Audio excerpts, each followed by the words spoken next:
Hea televaataja, oled tulnud vaatama saadet Kirkuse kiituseks ja tänane saade on natuke teistsugune, sest tänast saadet juhin mina ja minu nimi on Anneli Veevo.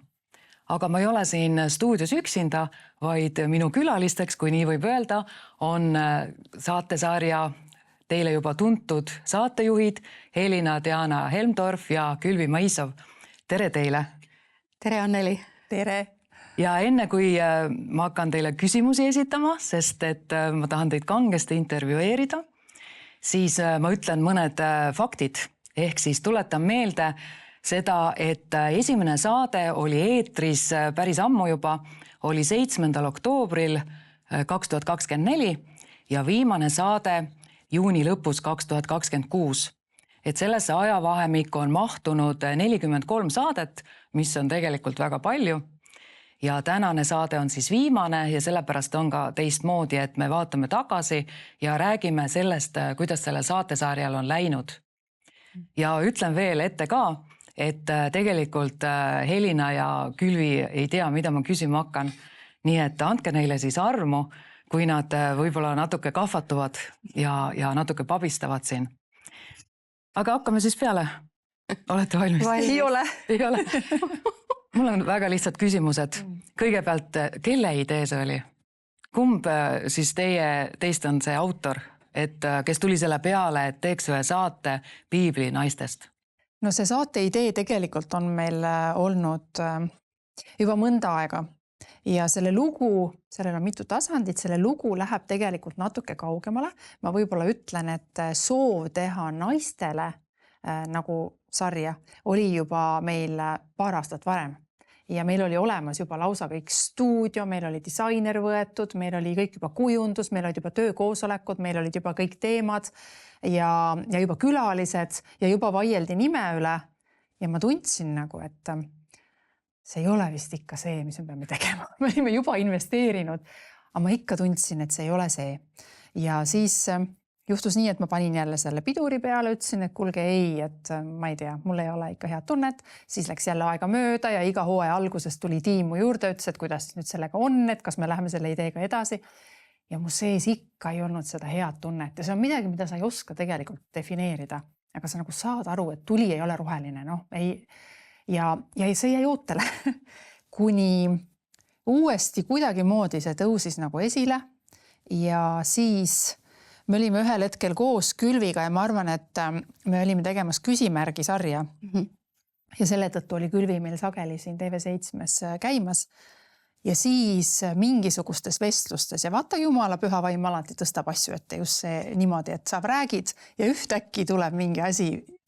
Ja, kõige selle eelnevaga mina ei olnud seotud. Aga ühel päeval Helina ütleb, et kuule, meil on üks sari, mis nagu on ja ei ole ka. Siis sa hakkasid nagu rääkima seda ja, aga kuna me ei teadnud, mis moodi ja kuidas käsitleda mingeid teemasid, mis nagu naiste eluga haakuvad, siis ühtäkki kuidagi tuligi see, et aga me mõlemad armastame Jumala sõna. Me oleme selles mõttes nagu friigid, et nagu meeldib kaevata ja meeldib uurida. Ja siis oli see koht, et kui me hakkame uurima Piibli naiste elusid ja kusjuures Piibli naistest tegelikult eesti keeles ei ole väga palju üldse midagi ei kirjutatud ega ka ei ole korralikku sellist Piibli sarja teles. Et siis nende kaudu on võimalik ka teemasid tegelikult ju esitada. See Piibel on veel kõige vähem tagasihoidlik, et seal on ju kõik lood ja inimloomuse küljed nagu välja toodud. Et kui me muidu ei julgekski teatud teemad, eks ju, et siis kui sa Piibli karaktereid võtma hakkad, sa pead katma nagu väga põnevaid asju, mis sul muidu pähegi võib-olla ei tule, et see oli see avastus. Just, et mulle meeldis see, mis sa ütlesid, et te olite nagu friigid, et siis nagu naisfriigid. et kui te valisite neid naiskaraktereid või neid naisi sealt Piiblist, valisite nad ju välja, et kuidas see nagu see protsess käis, et tegite nimekirja, et vot istume nüüd kokku, teeme ajurünnaku, võtame selle jätame välja. See oli nüüd Külvitöö, on ju? Külvitöö küll. Külvi algul mõtles, et võtame nad kõik. aga siis ma sain aru, et seal on ikkagi niivõrd palju, esiteks on nimetuid, keda on nagu öeldud, et noh, näiteks, et seltskond naisi, et üks ja näiteks Maarja Magdalena ja teised naised, eks ju, või Maarja ja teised naised, et sa nagu kõiki ju ei saa, või siis näiteks Salomoni ema. No mis me tast teame? Tegelikult väga palju ju ei tea, on ju. Et mõned asjad nagu, mitte Salomoni, kellegi teise emast mul oli vahepeal mõte, et äkki kasutaks ära. Aga nii et mingisugune loomulik valik ikkagi oli. Samas meil oli see nali küll, et me tegime Tabitast, kes oli surnud sellel hetkel, kui me temaga kohtume piiblis. Et siis hilisem nali oli juba see, et oota, kui me nüüd surnud naise juba valisime, siis me peaks ikka kõik elavad ka ikka ära katma. Huvitav, ma mõtlen su jutu peale praegu, et kui te neid saateid tegite, siis tegelikult nad olid kõik surnud juba, et piiblis. Noh, ajalooliselt küll, aga just, et selle loo jutustamise ajaks oli see naine surnud ja meil oli temast ainult üks lause. Ja ometi me otsustasime, et me võtame ta ikkagi nagu ja teeme veel 42-minutilise saate ka veel ja me tõesti mõtlesime, et kas meil on üldse teha sisukat saadet kelleski, kes tolleks hetkeks oligi surnud ja temast oli järgi jäänud ainult üks lause, et ta tegi palju head, eks ole.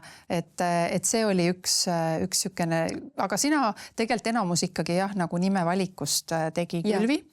Et mina lihtsalt lootsin siin selle peale, et tal on aega rohkem süveneda. Nagu ajastuse poolest jäi küll üks välja, nii et see jääb vaatajale kodutüüks, leidke, kes on puudu, kes kindlasti peaks sees olema. Aga ma küsin siis üle.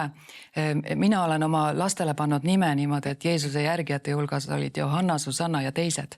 Et mul on 3 tütart ja siis 3. nime seal ei ole. Mul on Agnes Isabella ja tema on siis ja teised. Et kuidas te olete nagu lahendanud selle küsimuse, et need ja teised, noh natuke sa ütlesid, on ju, et iga naine ei olegi nagu seal olnud nimetatud nimega. Et kui palju neid ja teisi siis nagu veel järele palju. Jah, tegelikult just see risti ümber lugu enne ja pärast Kristuse surma on tegelikult, kui sa vaatad peaaegu, et naiste keskne mingis mõttes. Ja seda teatud ka piibli uurijad toovadki välja, et see on väga huvitav, et mingisugustel hetkedel, kus Kristus tõeliselt kannatas või teatud saladusi nagu kõik ei adunudki ära, Jeesus võttis aja naistele teatud asju seletada. Samal ajal kui jüngrid võib-olla jalutasid ringi, tegid oma neid positsioonide võitlusi ja mingeid oma arusaamisi. Et meil oli väga huvitav avastada, mida naised tegid, võib-olla mis oli teistmoodi.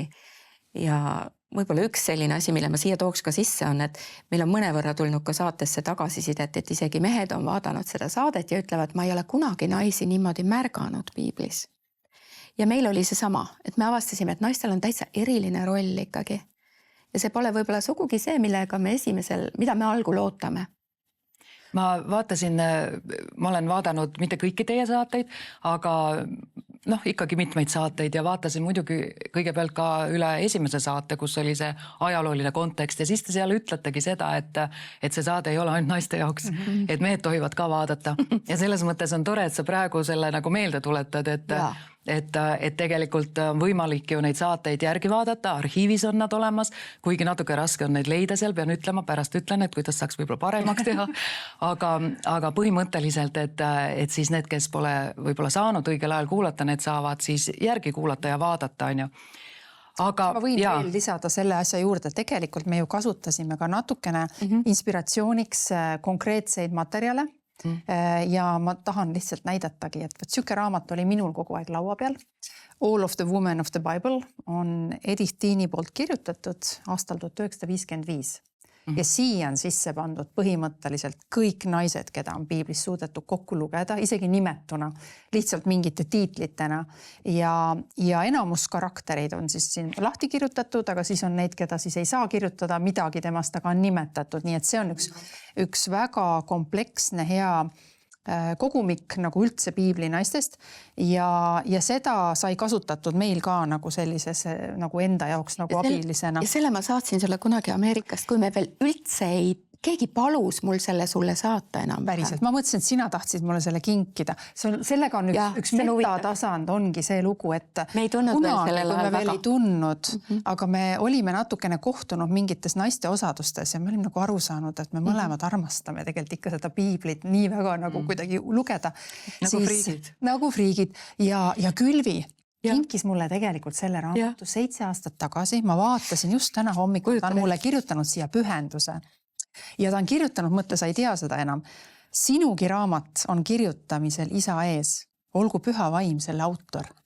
Oh, wow. Sa oled mulle selle kirjutanud aastal 2019 ja ma mäletan, kuidas ma lugesin seda esimest korda lugedes nagu piibli naistest nagu ilukirjandusliku ja teadusliku uurimise nagu sünteesina, nii nagu see Edith Tiin on seda kokku pannud.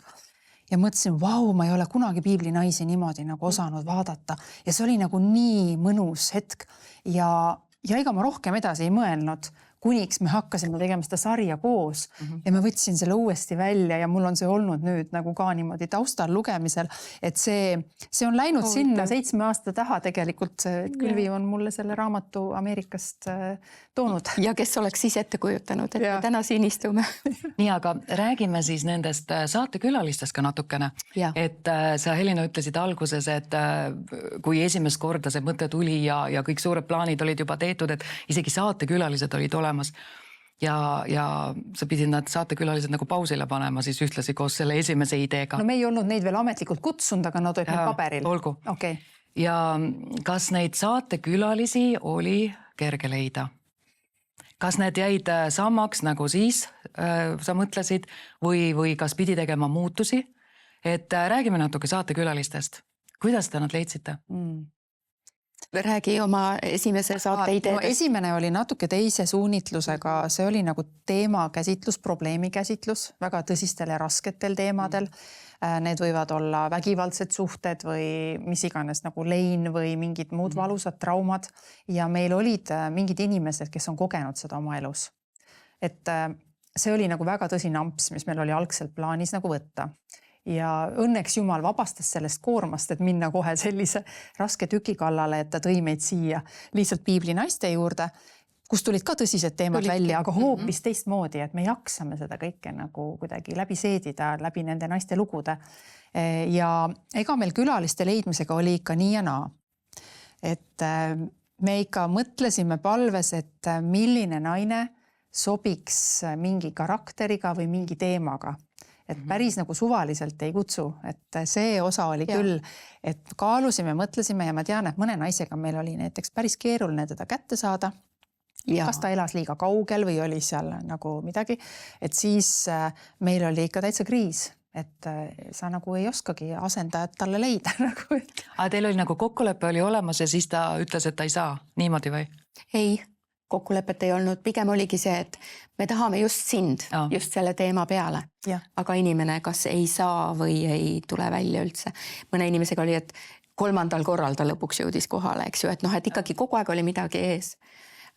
Ja teisest küljest me tegime ka seda, et kui me ühe karakteri talle ise valisime välja, siis mitmed käisid kas 2 või 3 korda ka, mitte kõik, aga mõned, siis nemad said valida ka oma lemmikkarakteri. Seda oli hästi huvitav vaadata, kellega nemad olid siis nagu. Aga mis need teie valikukriteeriumid olid, et mille põhjal te otsustasite, et vot temale pakuks seda naist või isegi kui mitte, et siis te mõtlesite nende naiste peale on ju, ja kui te ettepaneku tegite või isegi mõtlesite, et mis need kriteeriumid olid, sest kogudustes on ju oigu palju naisi, eks?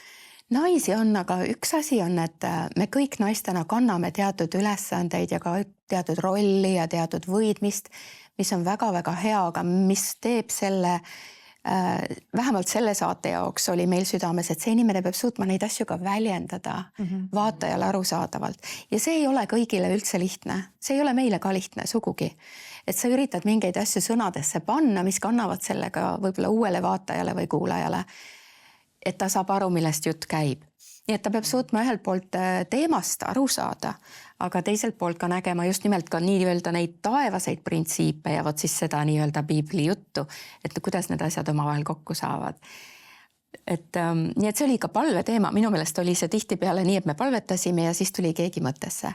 Ja enamasti see töötas päris hästi välja, aga nagu me ütlesime, mõnega läks keerulisemaks. Ja ma mäletan, et meil oli eriti keeruline oli meil siis, kui meil oli vaja teha saadet Iisabelist ja Taljast. 2 kõige jubedamat tegelast, keda sa üldse võib-olla leiad sealt piiblist. ja see külaline, tal lihtsalt juhtus iga kord midagi. Täiesti lihtsalt jäi haigeks või nagu mingi uskumatud lood ja inimene ütleb, et ma ei tea, mis toimub nagu, et mul tavaliselt ei ole seda ja me ühel hetkel saime aru, et hei, see ei ole enam tavaline. Et kui me räägime siin nagu sellistest kurjuse kehastustest ja me ei saa teha mitte kuidagi neid salvestusi ära sellepärast, et inimesele tulevad kogu aeg nagu mingid asjad niimoodi ette, mis ta ütleb, et ei ole tavapärased. Ja me saime aru, et me peame nagu ka palves kogu aeg olema hästi valvsad. Et meil tegelikult mingeid asju ei kingita. Ja salvestuspäevad on ju meil pikalt ette planeeritud, mitme inimesega kokku lepitud, neid niisama muuta ei ole üldse lihtne, et kui selle ühe inimesega midagi juhtub, siis see tegelikult võib plaanid sassi lüüa päris korralikult. Et sellepärast ka selline kogu aeg nagu oled, et jumal, kuidas nüüd see järgmine saade nüüd lõpuks ikkagi tehtud saab? Ja et mitte ükski ei jääks haigeks või mitte ühelgi laps ei jääks haigeks. Või mingi, jah. See meenutab mulle ühte episoodi, kus me kõik hoidsime köha tagasi ja siis, kui see saade lõpuks lõppes, siis me siin niimoodi pool põrandal köhisime kolmekesi. Selle saate me vedasime veel välja vist ühe pausiga. Aga siis, kui lõpuks need kaamerad kinni läksid, siis me kõik lihtsalt köhisime siin. Aga väga hea, et te sellest räägite, sellepärast, et muidu võib ju teisel pool siis teleekraani jääda mulje, et kõik on nii lihtne, kõik on nii ilus. Tuled lihtsalt kohale siia, räägid natuke juttu ja juba saabki saade läbi. Et tegelikult teie jutu järgi ikkagi jääb mulje, et siin on palju võitlust ka taga. Et just sellist vaimulikku võitlust, et see ei olegi päris niimoodi, et need asjad käivad lihtsalt. Ma arvan, et päris märkimisväärne hulk naisi on tulnud saatesse, on öelnud, et tegelikult, et mul on nagu olnud kohutavalt rasked päevad või nädal. Mul on mingid rünnakud olnud, kas füüsiliselt, mingi tervisega või lastega või tööga või mingi täitsa nii, et nad tegelikult tahaksid ära ütelda. Aga ei ole nagu ka seda õnneks teinud. Et selliseid võitlusi on külalised ka meile öelnud, et neil on olnud, jah. Aga räägime siis sellest, mida see saate tegemine nagu veel teie jaoks on tähendanud, et milliseid ettevalmistusi te olete pidanud ise tegema, sest et ma olen näinud neid saateid, on ju, siis ma ütlesin, et mingit osa ja ma olen näinud seda, et te ei ole olnud sellises kerges rollis. Et lihtsalt esitad küsimusi, mina siin esitan praegu küsimusi, aga ma olen ka ette valmistunud, aga ütleme, need teie saated on olnud nagu teistmoodi. Et ei ole jätnud nagu sellist vaimulikku sõnumit ainuüksi külalise peale, vaid te ise olete olnud ka väga agarad ka nagu arutlema ja kaasa rääkima. Et milline on olnud teie ettevalmistus, vaimulik ettevalmistus saadete jaoks? Mis materjalid olete nagu lugenud või otsinud? Ütleme saladused välja või? Ja räägi oma saladused kõik välja. Ei, kõiki saladusi ära kõike ei saa rääkida. Aga mis seal salata, et ega siis piibliallikad on ainult ju üks osa, eks ju, et piibli väliseid allikaid kindlasti me peame ju ka alati uurima, kui me ajaloolistest isikutest ja sündmustest tahame midagi teada. Et nii palju, kui on nagu võimalik lihtsalt kaevata üles, lugeda mingisuguseid töid, uurimusi, kõike seda on ikkagi tulnud teha.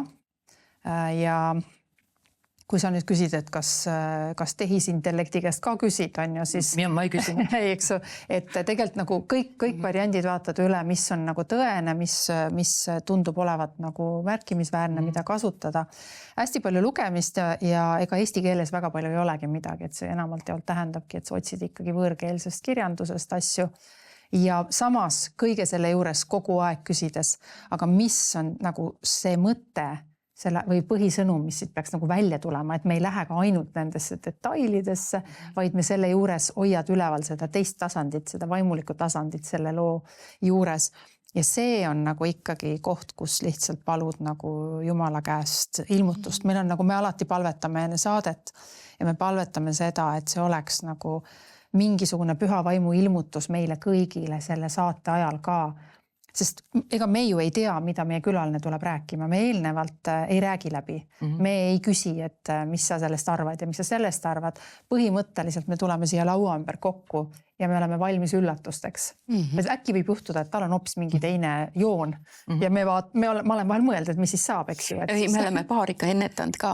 Jah, paari kohta on isegi olnud, et sa peadki juba lausa ennetama, aga enamalt jaolt on nii tore jälgida, et me tuleme kõik siia keskpõrandale kokku ja see on see, et Jumala püha vaim sellel ajal mingeid asju toob üles, mingeid mõtteid ja teemasid.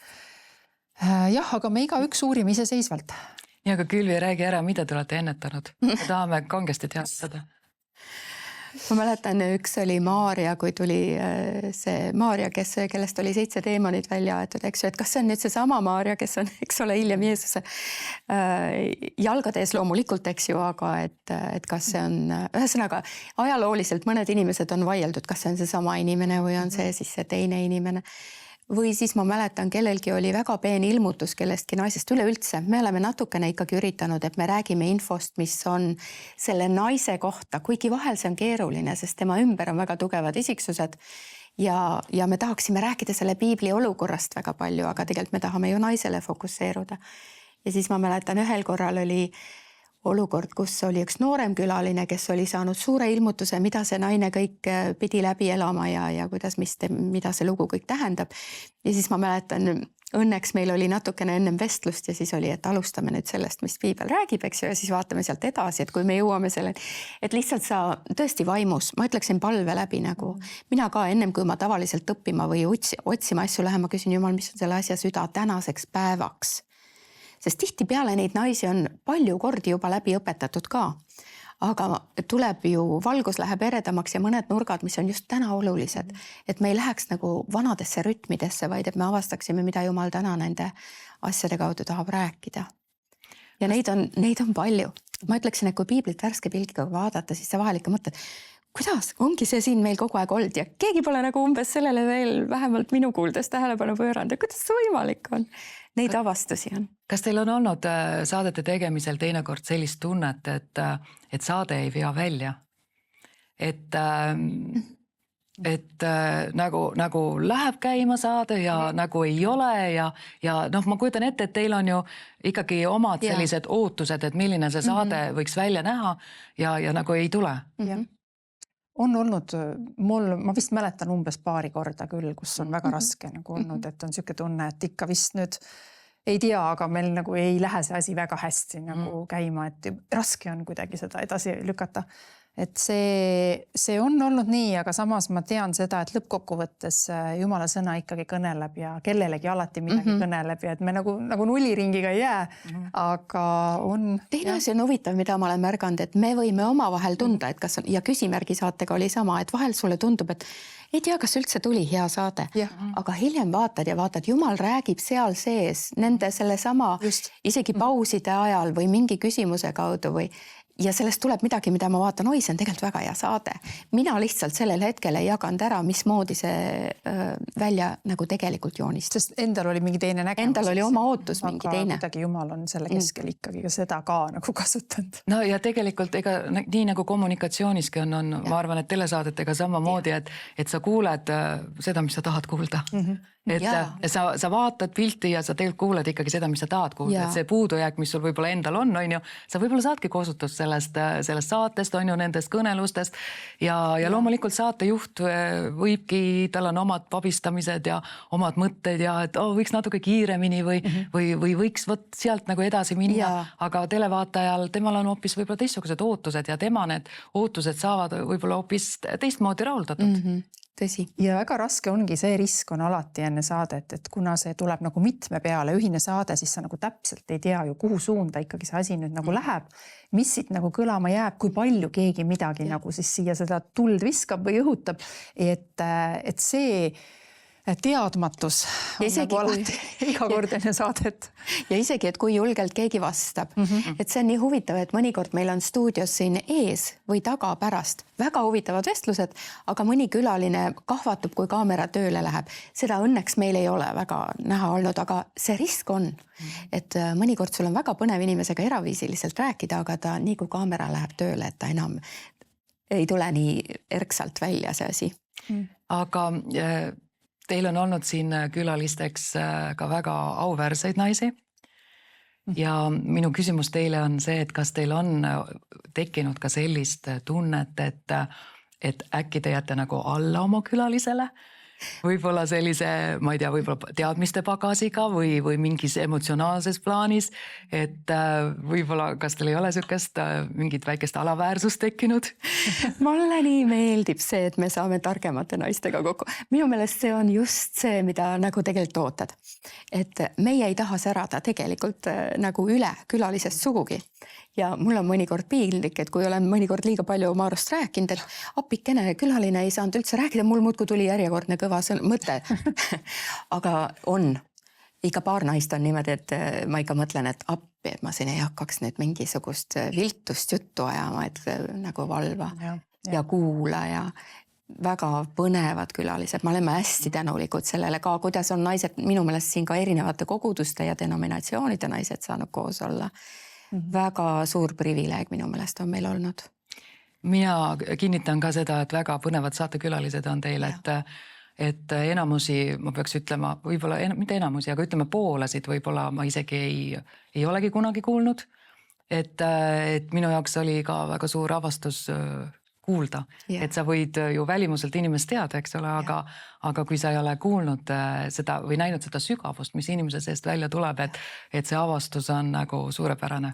Ja vaata, see saade annab hea võimaluse, et siin ei ole ühtegi ettekannet. Sa ei tule midagi esitlema, jutlust tegema. Sa ei loe maha nagu. Sa ei loe maha, vaid sa tõeliselt näitad, mida sa arvad ja see, ma arvan, see ehedus on see, mis tegelikult näitab, kes see inimene on ja meil on olnud ka nii, et peale seda saadet on näiteks mõni kogudus avastanud, et vau, süke naine, me tahame teda kutsuda meile kõnelema ja ongi nii, et on ka uued kontaktid sündinud. Jah, ja võib ju isegi juhtuda niimoodi, et see naine siis on kuskil koguduses ja võib-olla koguduse juhtkondki ei tea, et selline täht või süke sära on neil, eks ole, koguduses olemas, et millise pagasiga, teadmiste pagasiga. Nii, aga räägime siis sellest, et mis on olnud teil kõige suurem väljakutse? Taustaga sobitumine. Ma sain ikka algul väga palju riielda oma tumedate jakkide eest. Aha. Ma saan aru, et roosa värv on see, mis on moes, et... Siin võiks muidugi meie armas kunstnik nagu omalt poolt lihtsalt ütelda, aga tõesti, et algne idee oli natukene siuke teistsugune ja seda tehes juhtus midagi vist, et see ei hakanud tööle või midagi läks sassi ja siis oli vaja jätkata ja siis oli juurde vaja panna ja lõpuks oli tulemus oli selline väga ekspressiivne ja selline värvikas. Väga ilus. Ja, aga siis see tähendab seda, et meie peame tõesti olema siin natukene tagasihoidlikumad ja siis me oleme õppinud, et kuidas siis natukene võtta mahedamaks oma värve ja see ei ole lihtne, sest meil on olnud ikkagi 43 saadet, et naisterahvas ei käi 43 korda sama riietusega ja see on lihtsalt selline täiesti naiselik väljakutse, aga loomulikult põhiosa on ikkagi sisu osas. Või mida sa küsisid, oli väljakutse? Väljakutse ikka, jah. Ma ütleks sisu osas, nagu Helina juba mainis ka, kui sa lähed piiblivälistesse materjalidesse, siis sa ikkagi pead väga jälgima, sest müüt, kui sa mõtled sõna müüt, eks ju, või suuline pärand, tihtipeale ongi selle tõttu levinud, et ta ongi nagu algallikast liikunud edasi nagu oraalse kultuuriga. Teisest küljest, nii juudid kui kõik meie rahvused armsad siin maa peal lisavad ju oma asju juurde ja mõnikord sa loed lugusid ja mõtled, no päris nii see vist ka ei olnud. Et sa kogu aeg üritad teatud loogilise koha peal ja jumala vaimus nagu valida, et mis nagu aitab kuulajat. Ja samas teades, et Eesti lugeja vist eriti mulle näib, võib-olla siin toongi selle, et eesti keeles on ju ainult mõned piiblitõlke versioonid. Kui sa lähed Ameerika ja inglise keele peale 23, 33, sul on erinevad, sa saad nagu neid väljenduste varjundeid palju rohkem kätte. Eestlased on hästi hoolikad, et oi, sa kasutasid teist sõna, see ei ole ju piibellik.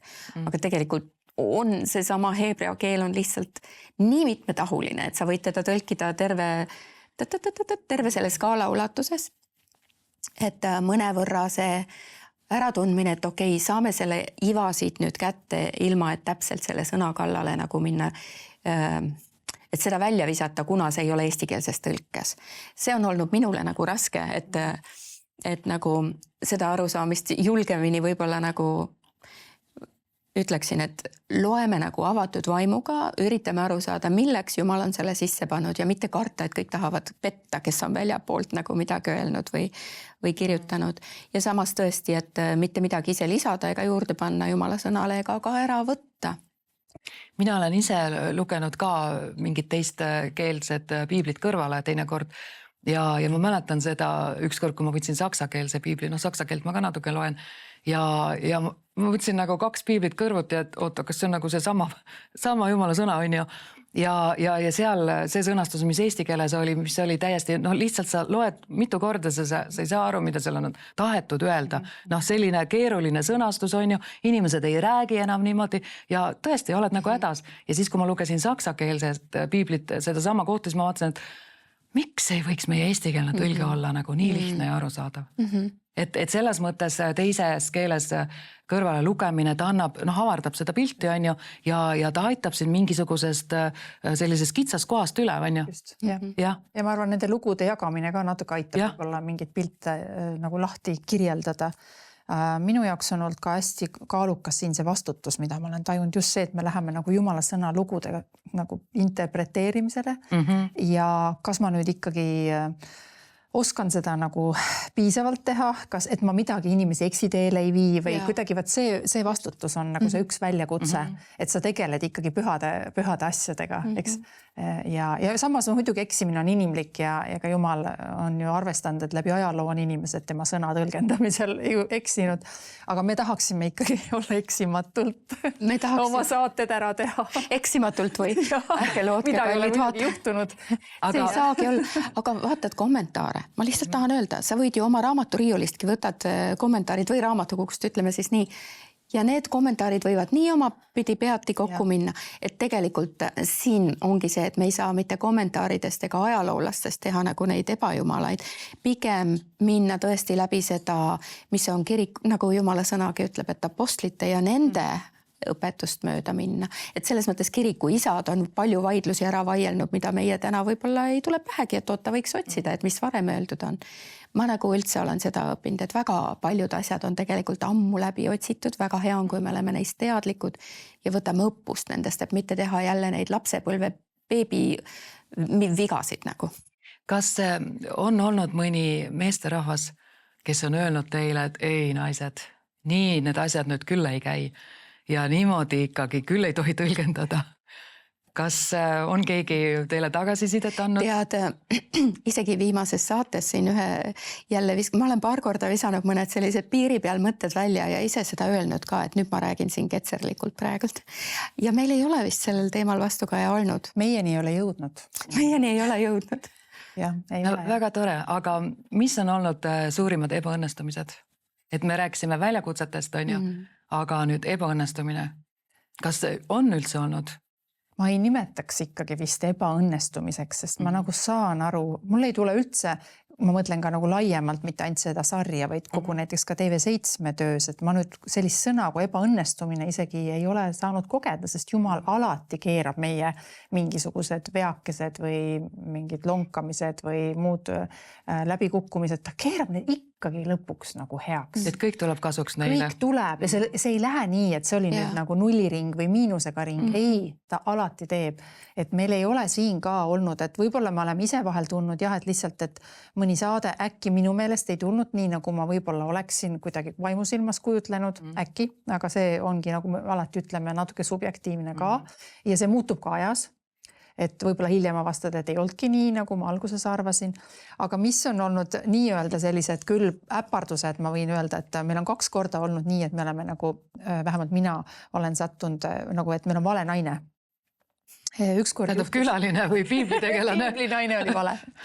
Külaline oli õige. Ma mäletan, et me olime just valmistamas ette ja oli selle salvestuspäeva südaöö vist, kui Külvi täiesti meeleheitel helistab, et meie homne külaline millegi pärast oli järsku valinud lihtsalt teise naise, ilma et ma oleksime teadnud, miks ta selle muutuse tegi, et mis seda ajendas või... Vist olime 2 vahel, selles mõttes tema nagu sai lihtsalt teistmoodi aru ja meil oli mõlemal juba esimene naine ette valmistatud. Ja see mõnikord mul võtab mitu õhtut või päeva aega ühe teemaga tegelemine ja nüüd on südaöö ja ma tahan minna magama, et oleks homme hommikul juba varakult stuudios. Ja mina mäletan, ma ütlesin, et Külli, mina ei jaksa, mina lähen magama, sina valmista ette, tema ütles, et ma veel lähen lugema. Ütlesin, et homme loodan sinu peale. et oli üks meil on kord... 3 naist ju. Jah, me teeme 3 saadet nagu korraga, meil on ikkagi 3 mahukat teemat, mida me ette valmistame. ja teinekord juhtus nii, et mina ise ajasin segamini, kuna meil oli mitu korda seal juba juhtunud mingisuguseid selliseid kahe vahel olemisi ja ma mäletan, et meil oli salvestus, hakkas peale, ma olin Krimmi toolis, külaline tuli kohale ja ma sain ühtäkki aru, et ma olen vale naist ette valmistanud ja õppinud. Ja nüüd tuleb hoopis teine inimene ja see oli väga nagu kainestav hetk, kui ma sain nagu aru, et mul on vaja olla nagu 3 tunni pärast stuudios ja mitte, et ma seda naist üldse ei tea, muidugi ma tean, aga saadet juhtides sa pead teadma natuke rohkem, et osata küsida. See oli väga hirmutav ja ma arvan, et ma vist jälle palusin, et võtke löök enda peale, aga nagu ma ütlesin, Jumal on ikka armuline, et me saime ikkagi vist nii tehtud, et ega keegi vist ei oska arvata, mis saated need olid, mis minu poolt. Võib saata hääletused, me kutsume rahvast hääletama. Kus ma olin kõige õnnetum. Ja, aga mis on olnud teie saadetes vau-efekt teie jaoks? Et mingi selline avastus, mingi ma ei tea, kas siis korraldamisega või siis selle sisu poolest? Minul eelkõige ikkagi sisu poolest. Nagu ma juba korra ütlesin, et me oleme vähemalt mina saan ainult enda eest rääkida, aga me oleme midagi niimoodi kultuuriliselt sisse söönud või kristlikult kuidagi imanud, et võt sellised on naised ja selliselt nad käituvad ja sellised nad on, aga kui sa hakkad piiblit nagu lugema otse, kui sa näeksid seda esimest korda, siis sa avastad, et see ei olegi nii. Et tegelikult Jumal vaatab ka naistes seda, kui väga ja kui kirglikult ja kui päriselt nad Jumalat armastavad. Mitte see, et nad kindlasti peaksid kõikidele normidele alati vastama. Ja nüüd see ei ole mitte see, et Külvi ütleb siin, et hakake kõik kirglikuks ja minge kõikidest normidest välja. Ma ei ütle seda üldse, sest see on väga oluline nagu nii kogudusele kui peredele ja ühiskonnale, et naine on naine ja tegelikult sügavamalt öeldes naiselikkuse vastu sügavam austus on minust tekkinud. Nende rollide ja kutsumiste, mis on Jumalal naisele, selle austuse on sügavat süvenenud. Aga näiteks võtad Abigaili või võtad ka Saara Vanas testamendis või Mirjami või Uues testamendis, meil on mitmeid naisi, ma ei hakka kõiki nimetama, siis sa vaatad, nad olid kirglikud Jumalale kõigest hoolimata. Nad valisid tema valmis surema. Ja see on midagi, mida ma olen mõelnud. See raputab väga palju paradigmasid, mis meil on. Et Jumal vaatab ka naisterahva peale, et kas sa armastab mind nii, et sa oled valmis selle nimel päriselt ka välja astuma sinna, kus sa ei tea, mis sind ootab järgmine kord. Selles mõttes ma natukene korrigeeriks seda ütlust seal ennem, et sa ütlesid, et sa ei ütle, et kõik peaks olema kirglikud ja siis normidele vastu hakkama, et ma arvan, et kõik peaks olema kirglikud. Et selles mõttes, kui sa elad kirega Jumalale, siis sa oledki kirglik, on ju. Et nad ei ole vastandid, et kirg ja normid, et need ei ole vastandid. Ei ole vastandid ja tegelikult täpselt see ongi, et huvitav on, kui sa Paulust loed, ta tihtipeale ütleb, et elage siis niimoodi üksteist austades ja üksteist armastades ja teineteist silmas pidades, et kristlust või siis Kristust ennast et tema nime ei häbistataks teie hulgas. Et me hoolime sellest, et Jumala nimi oleks püha kõigis asjus, aga see tähendab vahel ka seda, et me peame mõnele inimlikule asjale ütlema, tead, sina pead praegult siin olema, sest see on kõrgem. Terve piibel räägib sellest loost tegelikult. Kõik need, keda on nagu peetakse piibli kangelasteks, on pidanud selle valiku tegema, et Jumal on kõrgem kui see, mida see maailm pakub või ootab või millega ta mind ähvardab. Ma arvan ka, et läbi nende saadete ma olen ikka ja jälle pidanud ütlema, vau, Jumal, nende naiste tähendus ja roll on olnud nagu väga palju suurem, kui me oleme osanud siiani nagu seda välja lugeda.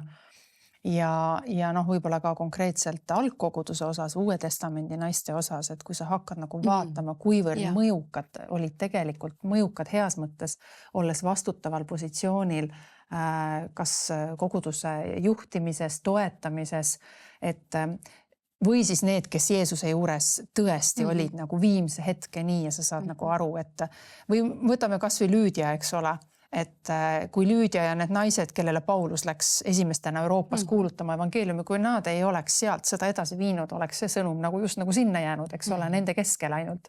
Aga nad viisid selle edasi.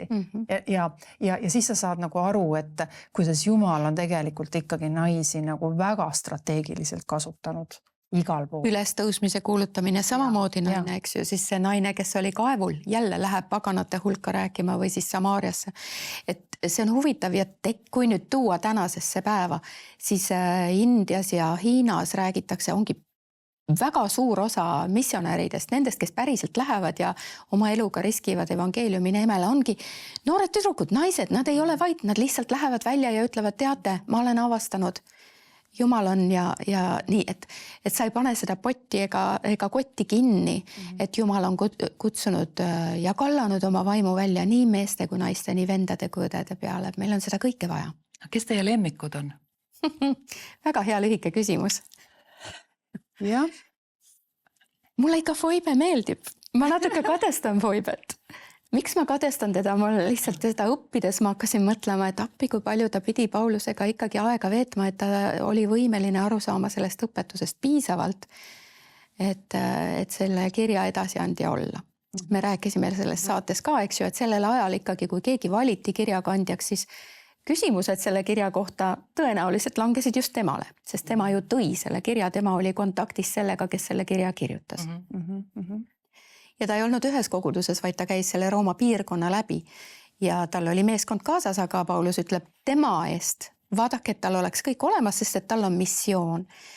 Aga isegi rohkem kui see, mis missioon tal oli, ma tahaks olla seal Paulusega selle kirja kirjutamise juures ja neid küsimusi esitada ja uurida ja avastada, pluss kogu see võrgustik võib-olla millega, sest see sõna, mida seal kasutatakse Foibe kohta, on tegelikult, et ta nagu varustas Paulust nii materiaalselt kui suhetega, kui tee lahti tegemisega, et ta oli tegelikult võimekas ja võimas naine, kes sai Jumalast osa nagu täie mõõdu. Väga tore. Ja sul, Helina? Ma vist peaks ütlema Deborah. Selle naise julgus vastutada nagu sellise hulga inimeste eest on väga imetlusväärne ja see tarkus, mis tal oli antud, oskus kasutada seda autoriteeti, mis tal oli. Ma mõtlen küll, et sellist naist ikka nagu annab otsida. Aga kindlasti neid on tänapäeval ka. Nii, aga väga tore oli teiega vestelda siin, kahju küll, aga aeg hakkab nüüd meil otsa saama. Et mis teile siis soovida? Ma saan aru, et saatesaari lõppes nüüd ikkagi ära ja rahvas hüüab, et palun veel. Kas järgmiseks võiks siis tulla saade, kus te räägite meestest? Sa ei ole esimene. Jätame, siin lõpetamegi. Siin lõpetame. Jumal teab, mis järgmiseks saab, ütleme niimoodi, et me oleme avatud sellele, vaata, minul on nagu see probleem, et või kuidas ma siis, kas see on probleem, ma ei ütle Jumalale ei, nagu tõesti, et kui ma tean, et see on tema pakkumine, siis mina ei taha talle ei ütelda ja kui Jumal tuleb ja ütleb, et mul on veel parem pakkumine sulle kui kirkuse kiituseks, siis mina olen valmis nagu selle vastu võtma, aga mis see täpselt on, seda me täna veel ei tea. Selline oli siis tänane saade kirkuse kiituseks. Meil olid stuudios külas endised saatejuhid Helina-Diana Helmdorf ja Külvi Maisov ja mina olin siis saatejuhiks, mina olin Anneli Veevo. Armas televaataja, loodan, et sul on olnud hea ja kasulik aeg meie seltsis. Toetades TV7 tööd, osaled ka ise hea seemne külvamises, mis võib olla õnnistuseks paljudele. Ole julge külvama, et ka lõikus võiks olla rikkalik. Aitäh sinu panuse eest!